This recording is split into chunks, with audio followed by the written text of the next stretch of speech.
अरे आपका हमारे चैनल में आप देख रहे हैं एबीपी न्यूज़। बने रहिए हमारे साथ। टन टन।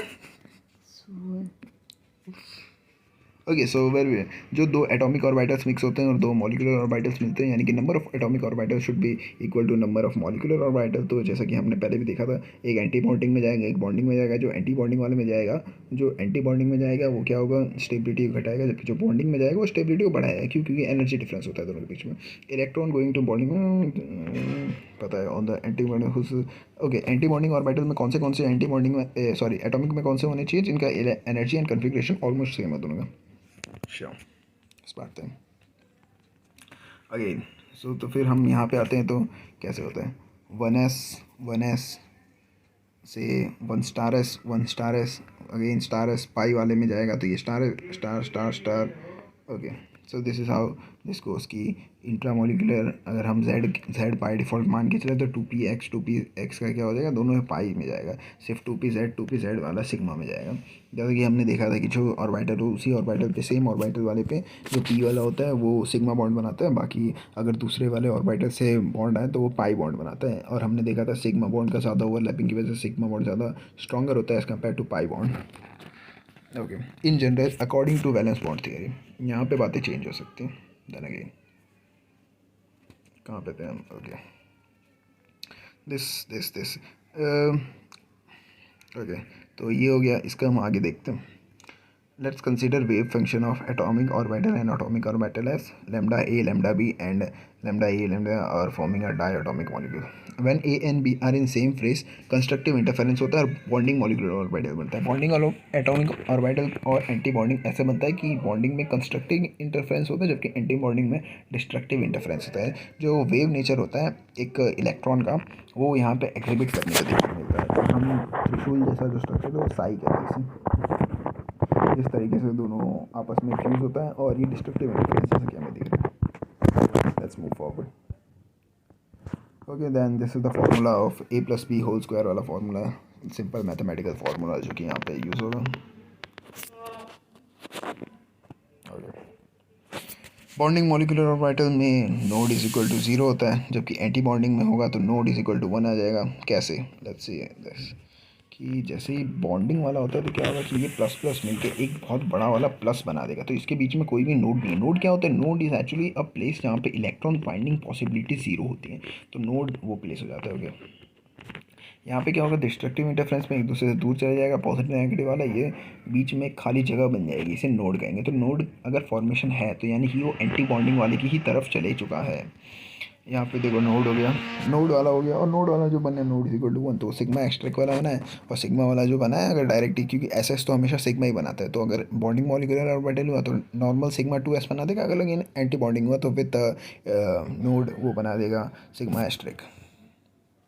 Okay, two P Z C I bonding molecular orbital again, two P Z C I constructive interference bonding molecular orbital बनेगा। कोई भी दिक्कत नहीं है again. Okay, two P X अगर इसमें डिस्ट्रक्टिव हुआ तो फिर कुछ ऐसा बन जाता है। अगर पी पी में डिस्ट्रक्टिव हुआ तो कुछ ऐसा बन जाता है। So here sigma two P is different then, so energy of sigma two P by are difference, but bonding molecular orbital of sigma two P X is equal to bonding molecular orbital of pi two P Y of course. जैसा कि हमने देखा कि जो z axis के along हमने by default लिया हुआ है, यानी कि क्या होता है सिग्मा टू पी जेड का एनर्जी डिफरेंस हो जाता है पाई टू पी एक्स, क्योंकि ये सिग्मा बॉन्ड बन रहा है, यहाँ पे पाई बॉन्ड बन रहा है। ये देख सकते हैं कि ये पाई बॉन्ड बन रहा है और पहला वाला पाई बॉन्ड किसके बन रहा है, टू पी जेड बन रहा है। अगर हम Z atomic orbital by default X के हिसाब से लेते हैं। So energy of sigma two P X and pi two P X, pi two P Y are different, लेकिन पाई टू पी एक्स और पाई टू पाई वाई का energy same होगा। तो ये एक टेक है जो कि हम एनर्जी डायग्राम में भी देखेंगे, ये पर्टिकुलर चीज़ कि ये दोनों का एनर्जी सेम हो जाता है। Okay, energy diagram for 1 to 14 electron, that is still nitrogen. Valence bond theory. According to valence bond theory, oxygen should have been diamagnetic according to valence bond theory. Okay. Okay, so this is the energy level diagram. You should learn it. Yeah, ऐसे learn करो vertically. Okay. So let's mark something. जैसे कि 1s asterisk, 2s asterisk, फिर sigma pi 2 1 2 1 arrangement होता है, up to 14 electron होता है, up to 14 electron till N2 आने में ये अरेंजमेंट होगा, कोई दिक्कत नहीं है इसमें।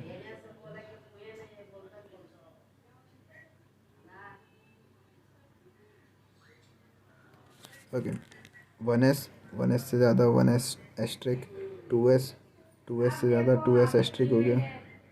उसके बाद 2 1 2 1, ओके 2 1 2 1 हो गया। ये sigma pi two P X is equal to pi two P Y, ये sigma z two P Z, क्योंकि ये सिग्मा बॉन्ड बना देता है और ये दोनों पाई वाले में आते हैं और फिर ये दोनों एस्ट्रिक वाले में चले जाते हैं। तो ये हो गया, बहुत आराम से याद किया जा सकता है N2। और जो N2 के बाद हो गया, N2 के बाद 1 2 1 2 2 अरेंजमेंट हो गया, 1 2 2 अरेंजमेंट हो गया। ओके, 1 2 2 अरेंजमेंट हो गया। Example O plus O2 negative O2 F2 again, सब बाकी सब।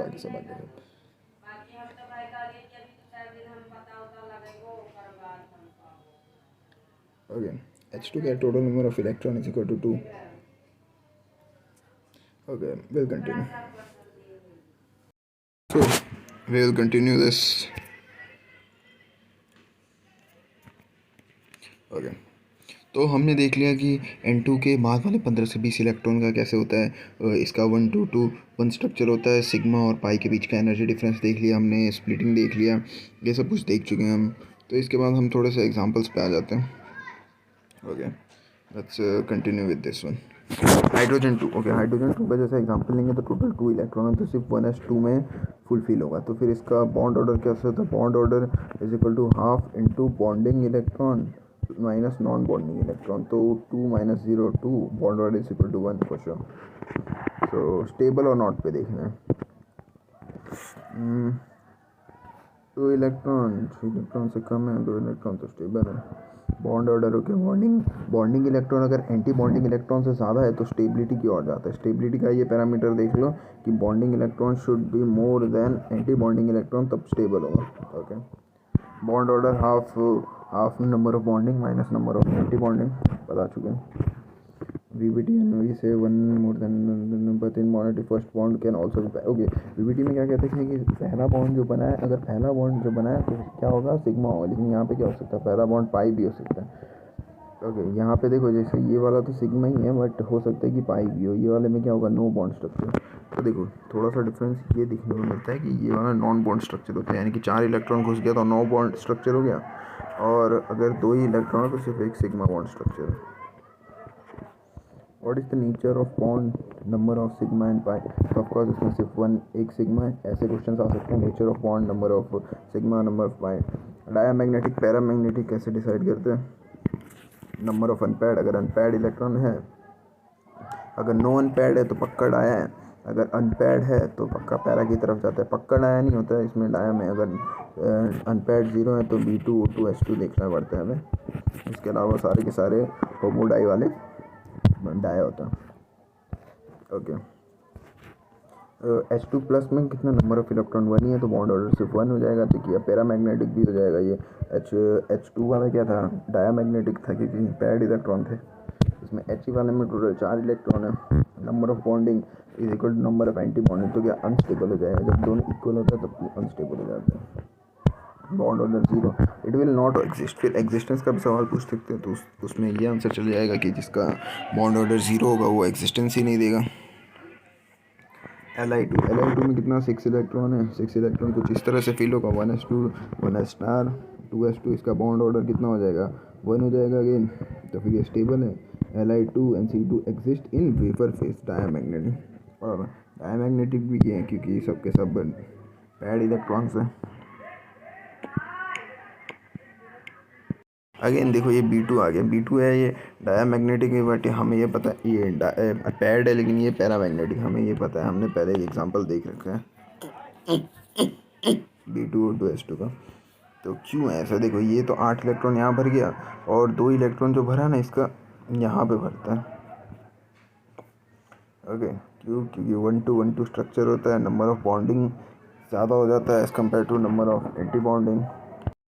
ऐसा इसलिए होता है क्योंकि ये क्या है, 14 से कम इलेक्ट्रॉन है, 14 से कम इलेक्ट्रॉन में कैसे भरता है, 2 1 2 1, इसीलिए ना देखो 14 से कम, इसीलिए यही एक पॉसिबिलिटी बनती है जहाँ पे पहला पाई इलेक्ट्रॉन बन जाए, समझ रहे हो, इसीलिए 2 1 2 1 भरता है। 1 2 1 2 इसलिए नहीं भरता क्योंकि एक पॉसिबिलिटी होनी चाहिए जिसमें पहला पाई इलेक्ट्रॉन भरे, इसीलिए 2 1 2 1 स्ट्रक्चर में भरता है। तो यहाँ पे 2 1 2 1 से एक एक इलेक्ट्रॉन दोनों में ही आ गया, एक इलेक्ट्रॉन, और नंबर ऑफ़ एंटी बॉन्डिंग ज़्यादा हो गया इसमें, सॉरी नंबर ऑफ़ बॉन्डिंग ज़्यादा हो गया। एंटी बॉन्डिंग तो वो होता है जिसमें स्टार लगाओ, देखो ये स्टार वाले नहीं हैं, ये दोनों ही, ये पाई वाले हैं लेकिन स्टार वाले नहीं, पाई और स्टार वाले अलग चीज़ हैं, ये बॉन्डिंग इलेक्ट्रॉन्स ही हैं। तो यहाँ पे भी नंबर ऑफ़ बॉन्डिंग अलग है, नंबर ऑफ़ एंटी बॉन्डिंग कभी ज़्यादा नहीं हो सकता, ज़्यादा से ज़्यादा ये हो सकता है number of bonding number of anti bonding के इक्वल हो जाए, अगर बराबर आ रहा है तो कुछ गड़बड़ है। ये तो स्टेबल भी है, बॉन्ड ऑर्डर 1 है, और ये कौन सा है, पाई इलेक्ट्रॉन, ये पाई बॉन्ड है, पहला बॉन्ड ही पाई बॉन्ड बन गया, तो पीवीटी को छितर बितर कर दिया। ओके, C2 के बारे में थोड़ा सा देख लेते हैं। तो क्या देखना है, C2 कितना, 12 इलेक्ट्रॉन स्पीशीज़ है, सिग्मा 8 इलेक्ट्रॉन यहाँ पे भर गया। देखो जब 8 इलेक्ट्रॉन हो जाए ना तो इसको साइड कर दो, और फिर देखो 14 से ज़्यादा है कि नहीं, 14 से कम है तो फिर 2 1 2 1 2 स्ट्रक्चर बनेगा। तो ये हो गया 1 + 1 1 + 1, तो टोटल क्या हो गया, 2 पाई बॉन्ड हो गया। देखो 2 पाई बॉन्ड हो गया, कोई भी दिक्कत नहीं है C2 में। N2 अगेन 14 है, 14 8 तो रख दो, 8 इलेक्ट्रॉन तो रिजर्व कर दो यहाँ पे। उसके बाद क्या, 1 2 1 2 2 1 स्ट्रक्चर है, 2 1 स्ट्रक्चर बना दो क्योंकि 14 इलेक्ट्रॉन है, 1 + 1 1 + 1, यहाँ पे 4 इलेक्ट्रॉन 12 हो गया, यहाँ पे 2 14 हो गया। तो क्या हुआ, N के बीच में 3 बॉन्ड हो गया, 2 पाई है और 1 सिग्मा है, आसान। N2 प्लस में 13 इलेक्ट्रॉन है, 13 इलेक्ट्रॉन होने का मतलब क्या है, डायामैग्नेटिक भी हो जाएगा, ये पैरामैग्नेटिक भी हो जाएगा। 1 + 1 स्ट्रक्चर हो गया, 8 इलेक्ट्रॉन तो हो गया, 1 + 1 स्ट्रक्चर से 12 इलेक्ट्रॉन हो जाएगा, लेकिन सिग्मा में सिर्फ 1 इलेक्ट्रॉन जाएगा, तो बॉन्ड ऑर्डर 2.5 हो जाएगा, ये पैरामैग्नेटिक हो गया। N2 में मोर देन 14 इलेक्ट्रॉन, और देखो फिर थोड़ा सा यहाँ पे ये हो जाता है कि N2 नेगेटिव होते ही 15 इलेक्ट्रॉन, 15 इलेक्ट्रॉन आते ही 1 2 2 1 स्ट्रक्चर हो जाएगा, ओके 1 2 2 1 स्ट्रक्चर हो जाएगा। तो इसमें 3.5 हो 2.5 ही होगा, इसमें भी पैरामैग्नेटिक हो जाएगा बॉन्ड ऑर्डर। ऑड इलेक्ट्रॉन हमेशा पैरामैग्नेटिक होता है, जैसे कि ये एग्जांपल्स होगा इन इवन इलेक्ट्रॉन एक, ओके सो और क्या है, number of any even electron, और कोई इवन इलेक्ट्रॉन होगा सबके सब जीरो है, डायमैग्नेटिक है। नंबर ऑफ इलेक्ट्रॉन, ओके एक और बात क्या देखने वाली है कि इलेक्ट्रॉन्स, तो इसमें एक स्पेशल सिस्टम होता है।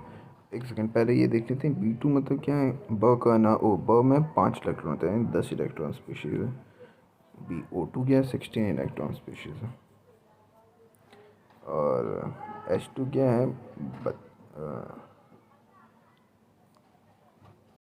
O2 क्या है, 48, ओके सर 24 इलेक्ट्रॉन स्पीशीज़, 8 और 8 16, 32 इलेक्ट्रॉन स्पीशीज़ होगा, ओके।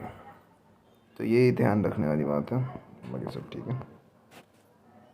और यहाँ पे एक और अच्छी ट्रिक है कि 14th वाले से 9 से शुरू करते हैं और 14 वाले पे 3 हो जाता है, जो बॉन्ड ऑर्डर है, ओके बॉन्ड ऑर्डर की बहुत अच्छी ट्रिक है। यहाँ पे 0.5 घटता है, 9 से शुरू करते हैं और 13 वाले पे 3 हो जाते हैं, 0 से शुरू करते हैं, 0 शुरू करते हैं और 0.5 बढ़ाते हैं, और इसके यहाँ पे भी क्या होता है, 0.5 डिक्रीज हो जाता है, 9 से शुरू करते हैं और 14 वाले पे 3 हो जाता है। और पैराडाया हम देख सकते हैं बड़े आराम से। Compare bond order and bond stability, सबसे पहले बॉन्ड ऑर्डर मतलब नंबर ऑफ बॉन्ड हो जाता है, तो नंबर ऑफ बॉन्ड हो जाने की वजह से bond order is directly proportional to bond stability, bond energy से भी डायरेक्टली प्रोपोर्शनल है। N2 प्लस N2 में क्या हो जाएगा कि 3 है बॉन्ड ऑर्डर इसका। तो डायामैग्नेटिक के लिए हम VBT भी लगा सकते थे और MOT भी लगा सकते थे, हम यहाँ MOT का इस्तेमाल कर रहे हैं। O2 वाले में भी सिमिलर स्पीशीज़ वाले में हम सीधा MOT का इस्तेमाल करेंगे क्योंकि सिर्फ नंबर ऑफ़ इलेक्ट्रॉन्स अलग होते हैं, इसीलिए इसमें भी वही है 15 इलेक्ट्रॉन 16 इलेक्ट्रॉन 17 इलेक्ट्रॉन। देखो दूर जाते जा रहे हैं 14 इलेक्ट्रॉन से, 14 इलेक्ट्रॉन के जो सबसे करीब वाला होगा उसका बॉन्ड ऑर्डर हाईएस्ट होगा, तो ऑफकोर्स ये हो गया बॉन्ड ऑर्डर का ऑर्डर। बॉन्ड लेंथ जो inversely proportional to bond energy होता है, तो ऑफकोर्स हाँ। ओके देखो, जो बॉन्ड ऑर्डर है ना, वो ट्रिक है ना, वो सिर्फ 9 से ऊपर वाले इलेक्ट्रॉन पे लगाना है, क्योंकि 9 से शुरू होता है, 14 से जाता है, फिर 20 तक जाता है। ओके, जो 8 इलेक्ट्रॉन है फिर उससे पहले है ना, तो उसके लिए डायरेक्ट कैलकुलेट ही कर देना, वो ट्रिक से काम नहीं बनेगा। Okay, heterodiatomic cannot be followed by but we do. Okay, technically MOT नहीं लगाना चाहिए हेटेरोडायटोमिक में, लेकिन हम लगा देते हैं, कोई दिक्कत नहीं। बी वाला ओनली बी इज आइसो। तो कौन सा, बीच में सेम है, same bond order and iso electronic, तो बी वाला ही इकलौता आइसो इलेक्ट्रॉनिक है, तो उसी पॉइंट से हो गया। बॉन्ड लेंथ कंपैरिजन तो बॉन्ड स्ट्रेंथ से इन्वर्स होगा, 2.5 2.5। लेकिन ये क्या है, एक्सेप्शन है, लाल बिंदी टमटमाटा हुआ, एक्सेप्शन आ गया। ये वाले में क्या हो जाता है, सी ओ प्लस से ज़्यादा क्या हो जाता है, सी ओ का बॉन्ड लेंथ हो जाता है सी ओ प्लस से। इवन तो सी ओ का क्या है, बॉन्ड एनर्जी ज़्यादा है, स्टिल सी ओ का बॉन्ड लेंथ भी ज़्यादा हो जाता है। एक्चुअली देखो, बॉन्ड ऑर्डर तो वही है, लेकिन बॉन्ड ऑर्डर सी ओ प्लस का बोलते हैं कि बॉन्ड ऑर्डर बढ़ के 3 से भी ज़्यादा हो जाता है। बॉन्ड ऑर्डर जो है सी ओ प्लस का ज़्यादा हो जाता है एज़ कम्पेयर टू सी ओ, ये एक्सेप्शन है। सी ओ प्लस और सी ओ प्लस जो है उसका बॉन्ड ऑर्डर सी ओ से ज़्यादा हो जाता है, बाकी सारे फैक्टर्स कंपेयर कर लेना। हाँ, gerade and ungerade symmetrical. Gerade number of nodes are 0 1 2 sigma. Up Jared, down Jared. Homo-LUMO transition. Okay, highest except occupied molecular orbital, lowest occupied molecular orbital. Homo-LUMO पढ़ सकते हैं। Okay, स्टार्ट कर देते हैं। I think you can pause and study if you want Homo-LUMO. Okay, let's come here or compare bond length. Okay, bond length comparison CO positive, CO3 negative. तो ये सब में सबसे पहले एक काम करो, नंबर ऑफ इलेक्ट्रॉन निकाल दो। तो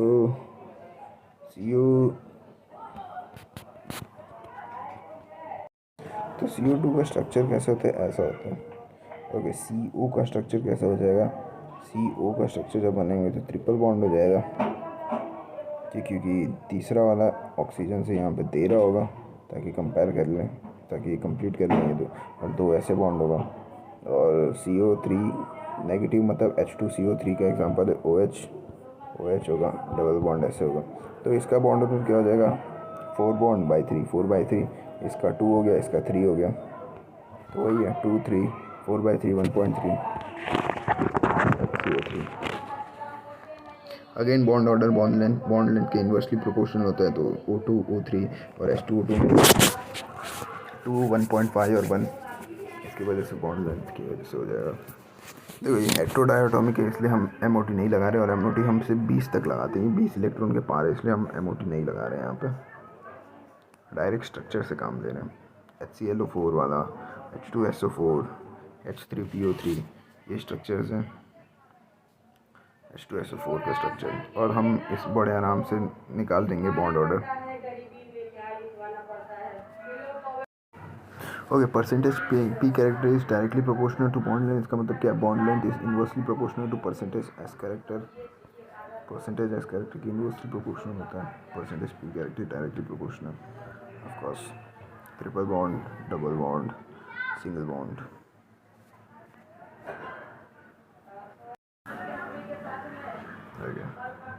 H2O2 OF2, H2O2 में डायरेक्टली सिंगल बॉन्ड होता है, इसमें भी डायरेक्टली सिंगल बॉन्ड होता है, लेकिन फिर inversely directly proportional to charge होता है, कितना ज़्यादा चार्ज है, तो फिर इसीलिए OF2 नेगेटिव चार्ज, साइज में directly proportional, H2 bond length H2। Okay, this are some examples. NO2 bond order क्या आ जाएगा इसमें, N2O3, जैसे कि डायग्राम से हम देख रहे हैं, डायग्राम बनाना पड़ेगा, और बॉन्ड ऑर्डर देख के फिर bond length inversely proportional. Again इसमें भी यही है, बॉन्ड ऑर्डर देख के इन्वर्सली प्रोपोर्शनल। NCERT के हिसाब से क्या है कि N2 का बॉन्ड लेंथ सबसे ज़्यादा होता है बॉन्ड ऑर्डर में। ओके, ये एक्सेप्शनल ऑर्डर है। देखो, N2 का बॉन्ड ऑर्डर, हमें वैसे ये चीज़ पता है कि बॉन्ड ऑर्डर इस तीन बॉन्ड, 2 बॉन्ड, एक बॉन्ड और ये दोनों में F2 का बॉन्ड ज़्यादा स्ट्रांग है, तो ये बॉन्ड ऑर्डर हो जाता है। ये प्रैक्टिकल बॉन्ड ऑर्डर है। इससे एक्चुअली अगर हम कैलकुलेशन करें तो फिर ये ऑप्शन और बिगड़ जाएगा, बट ये हमें बॉन्ड ऑर्डर याद रखना है practically.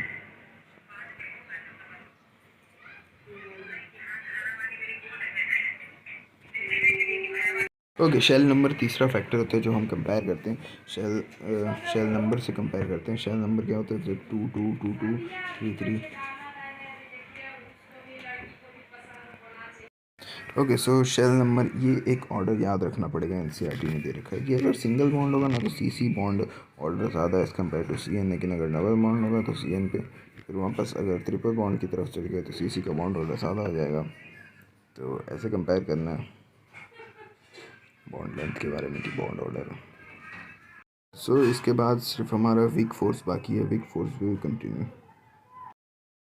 So we are on to weak forces now. Weak forces में सबसे पहले हाइड्रोजन बॉन्ड है। The bond form between ion dipole और dipole dipole interaction. Positively charge hydrogen directly covalent bond होता है। तो पहली बात तो किसके बीच में बनता है? The bond is form by ion dipole और dipole dipole interaction. Ion dipole या फिर डाइपोल डाइपोल के इंटरेक्शन की वजह से जो बॉन्ड बनता है between two highly electronegative atom, उसको हाइड्रोजन बॉन्ड कहते हैं। हाइड्रोजन बॉन्ड के लिए कंडीशन होनी चाहिए कि एक्स भी फ़ोन होना चाहिए और वाई भी फ़ोन होना चाहिए, और दोनों के बीच में यहाँ पे हाइड्रोजन बॉन्ड बनेगा। एक्स इज़ द एटम जिससे पहले से बाउंडेड है और वाई जिससे नया बॉन्ड बनाएगा।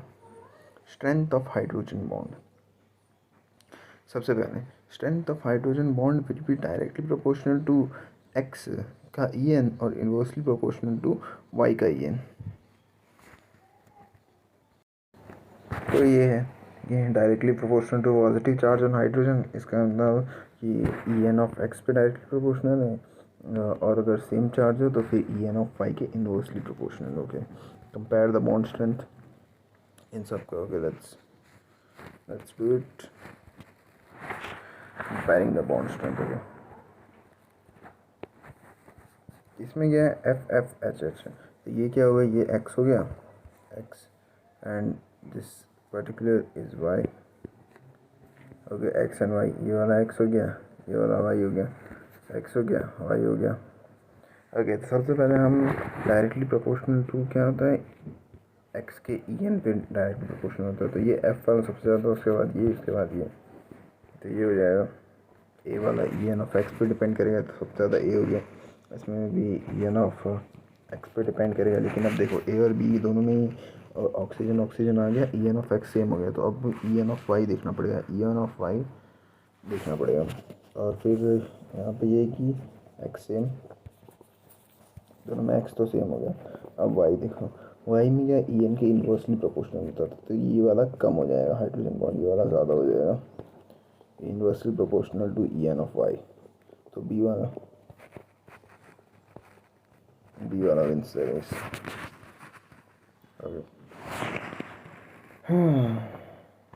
Okay, how does it dissociates के बारे में देख रखा है। KHF2 how does it dissociates?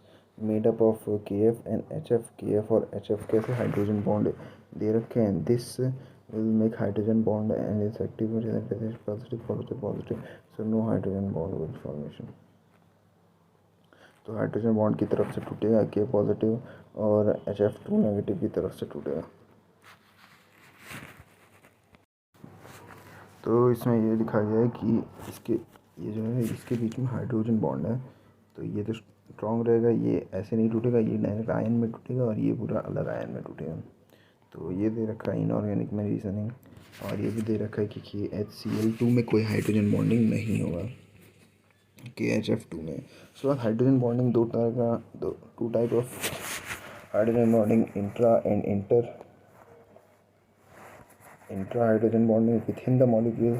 एक ही मॉलिक्यूल में आपस में ऑर्थो पोजीशन में हाइड्रोजन बॉन्डिंग बन जाना। ये वो भी था कि ऑर्थो पोजीशन कैसे, पैरा पोजीशन ज़्यादा स्टेबल होता था हाइड्रोजन बॉन्डिंग की वजह से, एक केस में स्टेबल हो जाता था। और ये इंटर हाइड्रोजन बॉन्डिंग है, इंटर यानी between same molecule, between two different molecule. Inter और इंट्रा का मतलब, तो इंट्रा का मतलब है कि इंटर का मतलब है कि दो मॉलिक्यूल इन्वॉल्व होंगे, और इंटरा का मतलब है कि एक ही मॉलिक्यूल के बीच में जो होना हो जाएगा। इंटर का मतलब है दो मॉलिक्यूल इन्वॉल्व होंगे। दो मॉलिक्यूल क्या हो सकते हैं कि दोनों होमो होमो इंटरमॉलिक्यूलर, कि दोनों स्वयं मॉलिक्यूल के बीच में बने, और दो डिफरेंट के बीच में बने। तो इंटर इंट्रा के बीच में ये है कि इंटर का मतलब कि एक ही मॉलिक्यूल होगा, उसी के बीच में बन जाएगा। सॉरी, इंटर का मतलब होगा कि दो मॉलिक्यूल के बीच में, इंट्रा का मतलब कि एक ही मॉलिक्यूल के अंदर इंटर हो जाएगा। होमो इंटर हो सकता है, हेट्रो इंटर हो सकता है। When physical properties of hybridization of the same group use hydrogen bonding or reasoning as in hydrogen bonding. Okay, physical properties जब देखनी है तो हाइड्रोजन बॉन्डिंग कंसीडर करते हैं, जैसे एच एफ का, एच सी एल का, एच पी आर का, H2O, ये सब में अगर फिजिकल प्रॉपर्टीज का सवाल पूछा जाएगा तो हाइड्रोजन बॉन्डिंग कंसीडर करना है। ओके, होमो इंटरमॉलिक्यूलर का कुछ एग्जांपल्स हैं। होमो इंटरमॉलिक्यूलर यानी कि with in two same molecules, तो ये zigzag स्ट्रक्चर बनेगा एच एफ का। एच एफ वाला ये रहा, जिसके बीच में हाइड्रोजन बॉन्डिंग भी दे रखा है, पर्पल से हाइड्रोजन बॉन्डिंग, और ये zigzag स्ट्रक्चर बन जाएगा। ये हो गया। यहाँ पे ये रहा हाइड्रोजन बॉन्डिंग, HCl में सीधा सीधा स्ट्रक्चर बनेगा। ये दोनों होमो इंटरमॉलिक्यूलर का एग्जांपल है हाइड्रोजन बॉन्डिंग। NH3 में ऐसे स्ट्रक्चर बनेगा, और H2O में कुछ इस प्रकार से स्ट्रक्चर बनेगा। एक H2O मॉलिक्यूल में 4 मॉलिक्यूल से टेट्राहेड्रल घिरा है। All oxygen is tetrahedrally surrounded by hydrogen. All oxygen is tetrahedral, 4 तरफ से सराउंडेड बाय ऑक्सीजन और hydrogen, sorry. The magnitude of hydrogen bonding depend upon physical state of compound. Of course, क्योंकि ice में ज़्यादा तगड़ा होगा। जैसे आइस का स्ट्रक्चर दे रखा है, केज फॉर्म दे रखा है। Magnitude of hydrogen bonding also depends on what, physical structure. Okay, तो इसमें थोड़ा सा कंपैरिजन दे रखा है। तो number of hydrogen bonding, number of lone pair, number of hydrogen bonding formed by one molecule.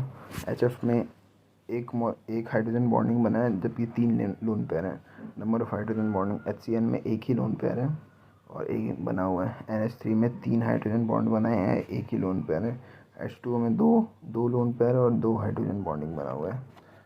तो नंबर ऑफ हाइड्रोजन बॉन्ड, लेकिन क्या हो जाता है, नंबर ऑफ हाइड्रोजन बॉन्ड 4 बना हुआ है, because of open chain structure of ice is less than the ice, so the ice floats on water due to hydrogen bonding at 4 degree. Because of open cage structure, ice is less denser than water. ये open cage structure की वजह से ज़्यादा जगह आ जाती है उसके बीच में, इसकी वजह से ice is less denser than water, और इसी की वजह से ice actually floats on water. At 4 degree Celsius, density of water is maximum. At low temperature, water is cubic meter. H2O versus H2O2। देखो, सबसे पहले हाइड्रोजन बॉन्डिंग में तो पहला हमने देख लिया कि एक्सटेंट ऑफ हाइड्रोजन बॉन्डिंग पे डिपेंड करते कहाँ गया। ओके, फर्स्ट हमने देखा कि हाइड्रोजन बॉन्डिंग की स्ट्रेंथ किस पे डिपेंड करता है, एक्सटेंट ऑफ हाइड्रोजन बॉन्डिंग पे। Okay, number of hydrogen bonding, extent of hydrogen bonding. Okay, तो H2O के क्या होते हैं, देखो H2O में से ज़्यादा H2O2 का एक्सटेंट ऑफ हाइड्रोजन बॉन्डिंग है। क्यों एक्सटेंट ऑफ हाइड्रोजन बॉन्डिंग ज़्यादा है? क्योंकि इसमें 1 2 3 4 5 6 जगह से हाइड्रोजन बॉन्डिंग बन सकता है, लेकिन बन कितने जगह से रहा है, 1 और 2 ही जगह से बन रहा है, लेकिन हाइड्रोजन में एक्चुअली 4 जगह से बन रहा है। Extent of hydrogen bonding H2O2 का, क्योंकि 6 जगह से हाइड्रोजन बॉन्डिंग बन सकता है, और H2O में सिर्फ 4 जगह से बन सकता है, लेकिन बन किससे ज़्यादा रहा है, H2O से बन रहा है। तो इसीलिए स्ट्रेंथ ऑफ हाइड्रोजन बॉन्ड अगर क्वेश्चन में है तो H2O का ज़्यादा है, लेकिन एक्सटेंट है तो H2O2 का ज़्यादा। Okay, acetic acid dimer formation जो इसका हुआ है वो भी हाइड्रोजन बॉन्डिंग की वजह से हुआ है।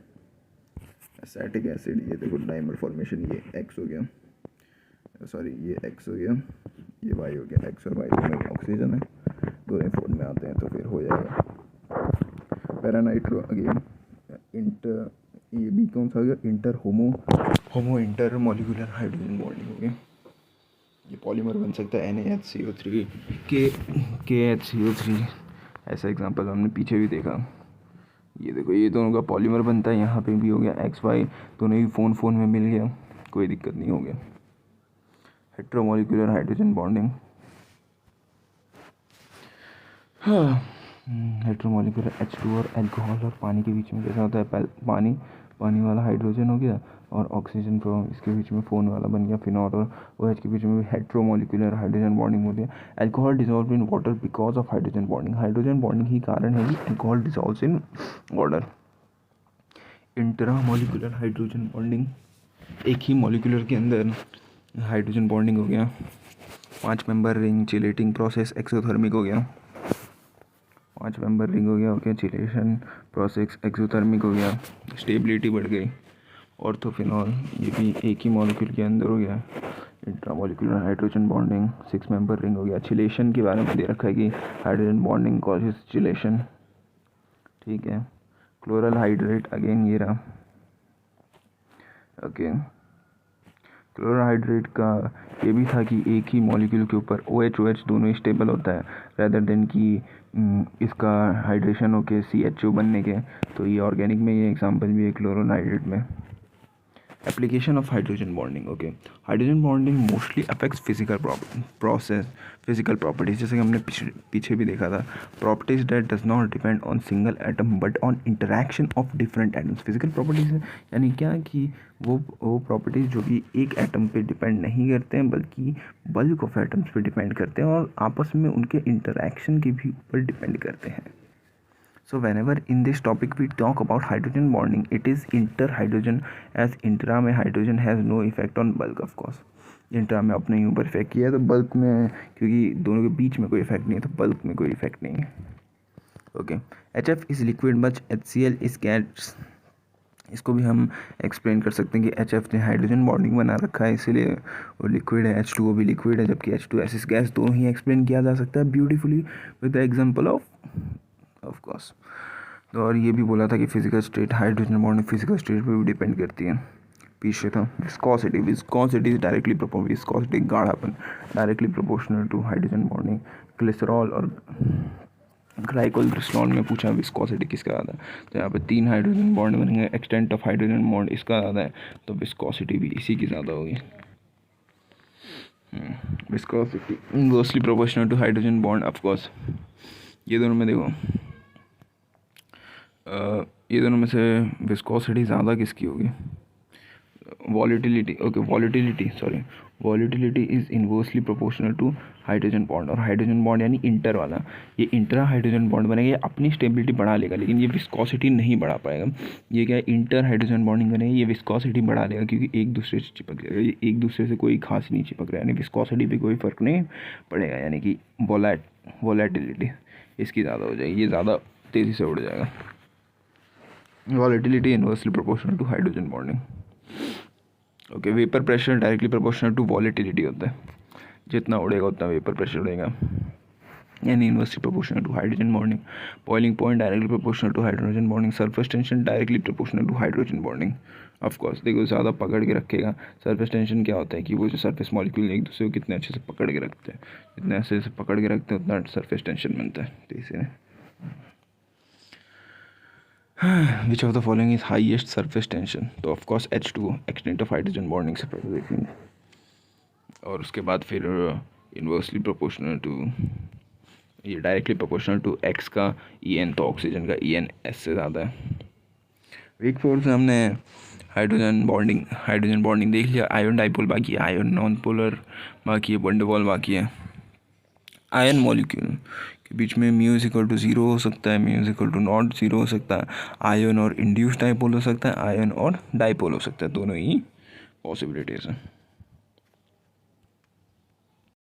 ओके। आयन डाइपोल वाला क्या हो सकता है कि देखो Na पॉजिटिव और H2O वाला हो गया, ion dipole interaction Cl negative HCl वाला हो गया, OH नेगेटिव NH3 वाला हो गया, ये सब के सब क्या है, आयन है, ये ion ion ion, dipole dipole dipole, ion dipole interaction हो गया ये।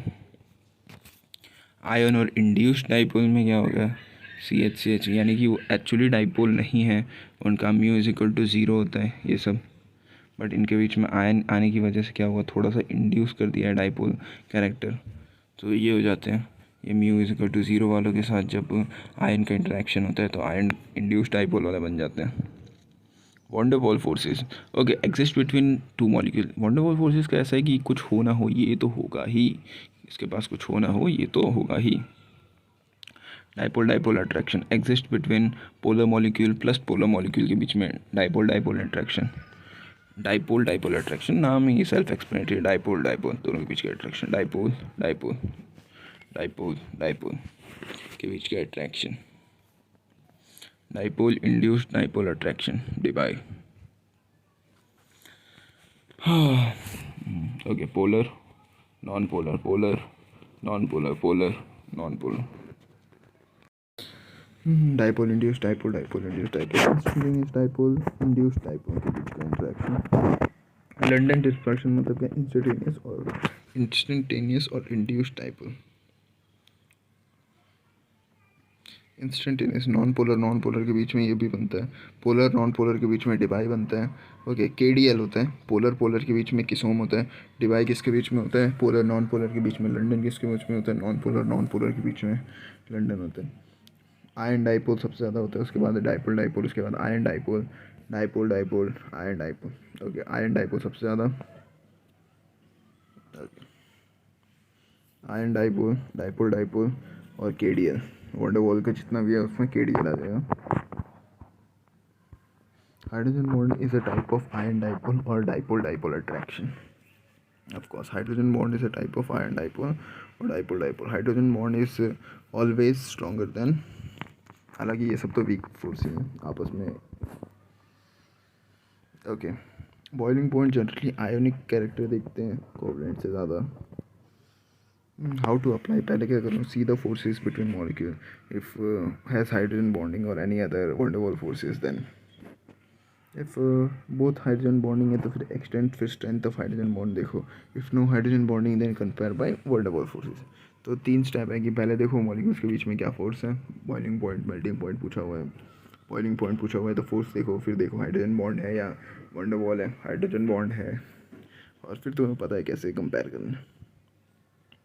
जैसे HCl और Cl2 के बारे में पूछा है तो बॉइलिंग पॉइंट पूछा है, तो सबसे पहले देखो क्या है ये। HCl के मॉलिक्यूल्स ऐसे जब लाई करेंगे तो ये क्या dipole dipole dipole dipole interaction है, तो ये हाइड्रोजन बॉन्डिंग बन जाएगा इसके बीच में। देखो दोनों फोन वाले, फोन कलेक्वर वाले, Cl वाले, not a single, check for hydrogen bonding. Okay okay तो इसमें फोन होना चाहिए एक्स, जबकि वाई जो है Cl भी चलता है, तो हाइड्रोजन बॉन्डिंग तो नहीं है। वंडरवॉल में देखें तो फिर ये पोलर पोलर में किसोम में आता है और ये लंदन में आता है, तो अभी भी स्टिल HCl का ही ज़्यादा होगा। बट ये एक अच्छी बात पता चली कि हाइड्रोजन बॉन्डिंग कि ये जो एक्स वाला है वो फ़ोन होना चाहिए, और वाई वाला है जो उसमें Cl चल जाता है, फ़ोन Cl चल जाता है, वाई वाले के फ़ोन Cl चल जाता है, लेकिन एक्स वाला फ़ोन ही होना चाहिए।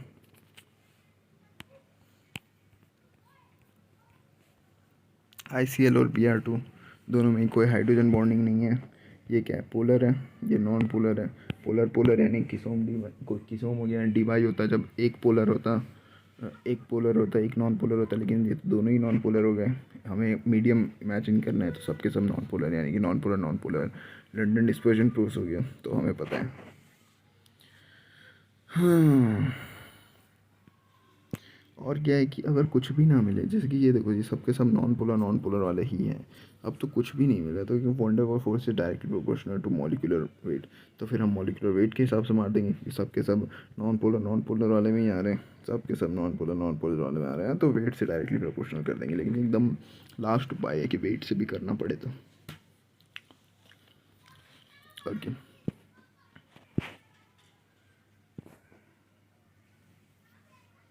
Boiling point of H2 is more than helium, ये एक NCERT का डेटा है। Boiling point of H2 is more than helium, NCERT के डेटा है, हमें याद रखना है। H2 का boiling point is much more than O2, HT has much higher atomicity mass.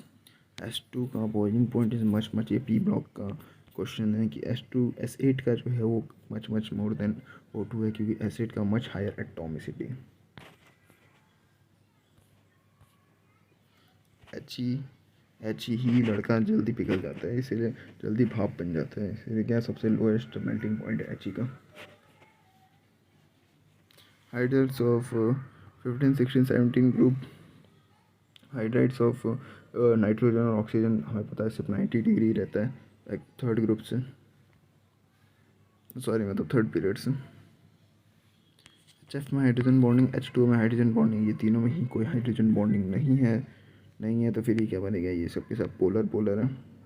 Polar polar के बीच में क्या लगता है, के लगता है, के वाले और सबके सब पोलर ही है, तो फिर van der Waals directly proportional to molecular mass, तो ये सबसे ज़्यादा होगा, उसके बाद एच आई आ जाएगा, ये वजह से हो जाएगा बॉइलिंग पॉइंट। तो ये ज़बरदस्त ऑर्डर्स देखने मिलेंगे। NH3 में अगेन हाइड्रोजन बॉन्डिंग है, लेकिन उसके नीचे वाले में कोई हाइड्रोजन बॉन्डिंग देखने नहीं मिलता है। NH3 में हाइड्रोजन बॉन्डिंग कुछ नहीं है, तो सब पोलर पोलर हैं, पोलर पोलर यानी कि के लगेगा वापस, van der Waals directly proportional to molecular mass, first ये आ जाएगा, सेकंड ये, थर्ड फोर्थ फिफ्थ। होना चाहिए था लेकिन चूँकि ये इनऑर्गेनिक है तो क्या आएगा अब, एक्सेप्शन। तो ये होना चाहिए था लेकिन ये नहीं हुआ और क्या हो गया कि NH3 जो है वो बीच में आ गया। As hydrogen bonding strength is less, so क्योंकि NH3 का hydrogen bonding strength is less, तो ये बहाना इस बार दिया कि हाइड्रोजन बॉन्डिंग का स्ट्रेंथ ही कम है, इसीलिए हमें ऐसा करना पड़ा। तो ये देख लेना कि नाइट्रोजन ग्रुप का जो हाइड्राइड है वो नाइट्रोजन ऑक्सीजन वाले हाइड्राइड का, तो वो तो था ही, अब एक और है नाइट्रोजन हाइड्राइड में कि इसका बॉइलिंग पॉइंट जो है वो बीच में आ जाता है, NH3 का सबसे ज़्यादा होना चाहिए था उसके अलावा।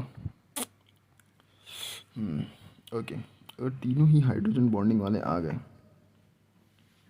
ये सवाल तीनों ही हाइड्रोजन बॉन्डिंग वाले आ गए, तो फिर क्या होगा, हमें सबसे पहले देखना पड़ेगा extent of hydrogen bonding. Strength से पहले हम एक्सटेंट देखते हैं, एक्सटेंट ऑफ हाइड्रोजन बॉन्डिंग।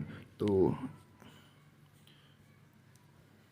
हमें सबसे पहले पता है कि ये जो H2O है वो 4 हाइड्रोजन बॉन्डिंग करने की काबिलियत रखता है, जबकि NH3 क्या है, एक ही हाइड्रोजन, क्योंकि NH3 हमने देखा था कि N जो HH था वो सिर्फ एक वाले के साथ आगे बढ़ रहा था, यानी एक हाइड्रोजन बॉन्डिंग करता है, और HF भी है, एक ही हाइड्रोजन बॉन्डिंग करता है, लेकिन HF का क्या है, X ज़्यादा है तो HF ज़्यादा हो जाएगा, और H2O सबसे ज़्यादा हो जाएगा एक्सटेंट ऑफ हाइड्रोजन बॉन्डिंग से। H2O2 तो बॉइलिंग पॉइंट किसका ज़्यादा हो जाएगा, बॉन्ड स्ट्रेंथ पे डिपेंड करेगा, एक्सटेंट पे डिपेंड करेगा। सबसे पहले एक्सटेंट ही देखते हैं, किसी में भी स्ट्रेंथ तो बहुत दूर की बात है। 6 hydrogen bond, 4 hydrogen bond, D2O, क्यों ऑल फैक्टर सेम हो जाएगा तो मास डायरेक्टली प्रोपोर्शनल टू, अगेन इसमें water boiling point is more then methanol ethanol, जो भी एल्कोहल्स होते हैं, उसका कारण भी यही हो जाएगा कि यहाँ पे देखो, सबसे पहले एक्सटेंट ऑफ हाइड्रोजन बॉन्डिंग देखेंगे तो यहाँ पे 4 कर सकते हैं, यहाँ पे 3 कर सकते हैं, यहाँ पे 2 ही कर सकते हैं, तो एक्सटेंट ऑफ हाइड्रोजन बॉन्डिंग की वजह से पानी का सबसे ज़्यादा हो जाएगा। तो देखो सबसे पहले ना यहाँ पे अब ये देखना है कि इंट्रा मॉलिक्यूलर ना हाइड्रोजन बॉन्डिंग को अफेक्ट नहीं करेगा, hydrogen bonding is not affected. अगर इंट्रा वाला हाइड्रोजन बॉन्डिंग है तो बल्क प्रॉपर्टी यानी कि बॉइलिंग पॉइंट को अफेक्ट नहीं करेगा, यानी ये हाइड्रोजन बॉन्डिंग में हम केस नहीं गिनेंगे, ये हमें ना इसका पोलर ही गिनना पड़ेगा। ये पोलर है तो ऑल पोलर है तो directly proportional to van der Waals है, सबके सब पोलर पोलर ही है, यानी सबके सब किसोम वाले में, तो अब सबका सीधा वंडर वॉल से कर देंगे।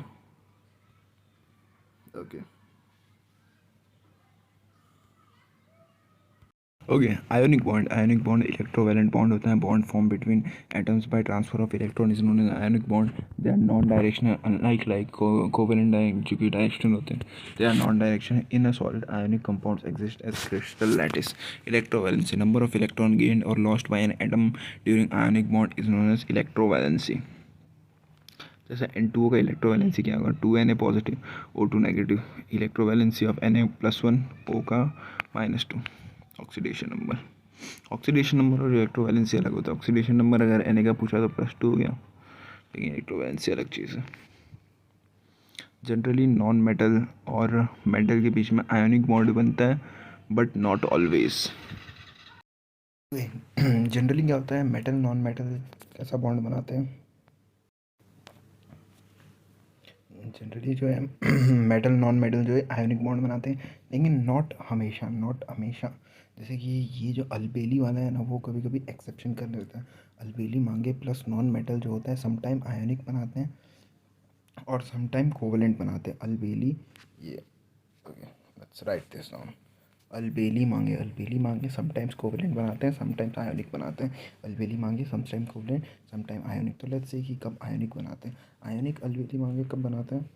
अलबेली की मांग आयोनिक तब हो जाती है जब OH negative, CO3, SO4 negative ये सब के साथ होता है, तो ये सब के सब आयोनिक बन जाते हैं।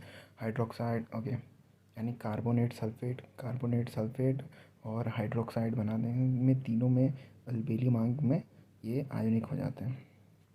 When hydroxide, carbonate, sulfate are always ion. BeF2, this is not polyatom, it is actually Be plus F2.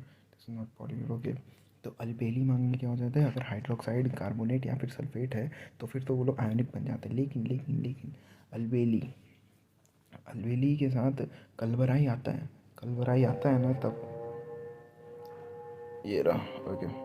अगर अलबेली के साथ कलवराई आ गया तो फिर ये कोवलेंट बन जाता है। अपनी अलबेली के साथ अगर कलवराई आ गया तो फिर कोवलेंट बन जाता है। All the hydrides and oxides of Ba are covalent in nature. All the hydrides और oxides of covalent in nature. Rest second group वाले का किसका होता है? सबका आयोनिक होता है। Be का क्या होता है? सारे के सारे हेलोजेंस या फिर ऑक्साइड्स क्या होते हैं? Covalent in nature. BeO क्या होता है? Covalent in nature. बाकी सारे के सारे ऑक्साइड्स क्या होते हैं? Ionic in nature. तो ये दो एक्सेप्शन है कि अलबेली मांगे आयोनिक तब हो जाता है जब हाइड्रोक्साइड, कार्बोनेट या फिर सल्फेट के साथ हो। अलबेली अगर कलबराई के साथ होता है तो कंपाउंड कोवलेंट बन जाता है। इसके साथ Be के बारे में एडिशनल इन्फॉर्मेशन है कि ये हेलोजेंस और ऑक्साइड दोनों के साथ कोवलेंट बनाता है। Some important ionic compound BeF2 क्या है? BeF2 actually it is not polyhydride, it is Be plus F2। BeF2 भी आयोनिक नहीं होता है। BeF2 और BeO इसमें देखो, ये देख सकते हो एक बार पॉज करके, इसमें से कौन सा, और ये क्या कलबराई में फिर कल, क्योंकि Al और I तो क्या F के साथ आयोनिक बॉन्ड बना देते हैं। ये दोनों आयोनिक बॉन्ड ही हैं, ये सिर्फ यहाँ पे कोवलेंट बनाता है।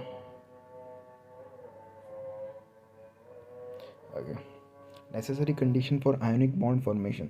नेसेसरी कंडीशन जब हम बोलते हैं compare to see which ionic bond faster formation, हम यहाँ पे देखते हैं। और LE का जब टर्म आता है तो हम देखते हैं कि कौन सा बेटर स्ट्रॉन्गर बन रहा है। तो ठीक है, आयोनिक बॉन्ड के लिए नेसेसरी कंडीशन हम यहाँ पे देखते हैं फास्टर कौन बन रहा है। जब LE के देखते हैं तो देखते हैं कि कौन सा स्ट्रॉन्गर बन रहा है। कैटायन फॉर्मेशन टेंडेंसी, तो फास्ट होने के लिए क्या, जो कैटायन जल्दी से बन जाए, जो एनायन जल्दी से बन जाए, वो ज़्यादा अच्छा आयोनिक होगा। तो ये हो जाएगा कि कैटायन साइज इंक्रीज हो, कैटायन फॉर्मेशन टेंडेंसी इंक्रीज हो। एनायन साइज डिक्रीज हो, एनायन फॉर्मेशन टेंडेंसी इंक्रीज हो। एनायन का साइज क्या होना चाहिए? कम होना चाहिए। कैटायन का साइज क्या होना चाहिए? ज़्यादा होना चाहिए। Inversely proportional to covalent bond Fajans rule होना है। कोवलेंट बॉन्ड में क्या होता था कि नेगेटिव वाले का साइज़ ज़्यादा हो और पॉजिटिव वाले का साइज़ छोटा हो तो ज़्यादा कोवलेंट बॉन्ड होता था। एकदम उससे अपोजिट ही है कि नेगेटिव वाले का हम क्या कर रहे हैं यहाँ पे, नेगेटिव वाले का कम कर देते हैं और पॉजिटिव वाले का ज़्यादा करते हैं, ज़्यादा अच्छा आयोनिक बॉन्ड मिल जाएगा। ओके सो बहुत सही है कि आयोनिक ऐसे बन रहा है। Mg plus then we have got here कि हम एक मोल बनाएंगे लेटिस एनर्जी। ओके, अगर हम Mg से करेंगे, अगर एक देखो Mg से जैसे M पॉजिटिव बना, I E घटा इसका, और X से क्या हुआ, I देखो M गैस से हमें क्या बनाना है? M पॉजिटिव बनाना है, यानी हमें आयोनाइजेशन एंथैल्पी कम चाहिए। और हमें क्या करना है? X गैस से हमें X नेगेटिव बनाना है, यानी इलेक्ट्रॉन गेन एंथैल्पी। और electron gain enthalpy of energy release हो, तो हम क्या चाहते हैं? IE कम हो लेकिन इलेक्ट्रॉन गेन एंथैल्पी क्या हो? ज़्यादा। इलेक्ट्रॉन गेन एंथैल्पी क्या हो? ज़्यादा हो, लेकिन IE क्या हो? कम हो, ये चाहते हैं। ओके, लेटिस एनर्जी हो गया। उसके बाद कुछ necessary condition again. Necessary condition मैंने क्या कहा? नेसेसरी कंडीशन क्या आ गया? ये गया IE ज़्यादा होना चाहिए। क्या ज़्यादा होना चाहिए? IE कम होना चाहिए, ये ज़्यादा होना चाहिए। U does not matter here, we see.